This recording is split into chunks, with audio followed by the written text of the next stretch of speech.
यह शरीर 5 तत्वों से बना है। इस शरीर में इंद्रियां हैं, आंखें, कान, जीभ, त्वचा और नाक, जिनके माध्यम से हम संसार को अनुभव करते हैं।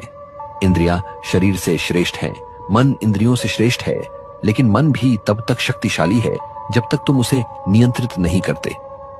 बुद्धि मन से भी ऊपर है और बुद्धि से भी श्रेष्ठ है।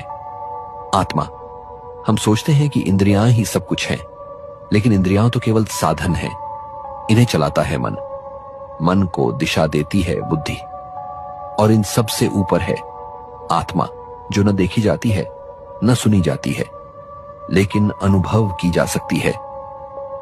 अपने शरीर को समझो, इंद्रियों को नियंत्रित करो, मन को शांत करो, बुद्धि को निर्मल बनाओ, तब आत्मा का साक्षात्कार होगा। तुम एक शरीर नहीं हो। यह शरीर 5 तत्वों से बना है।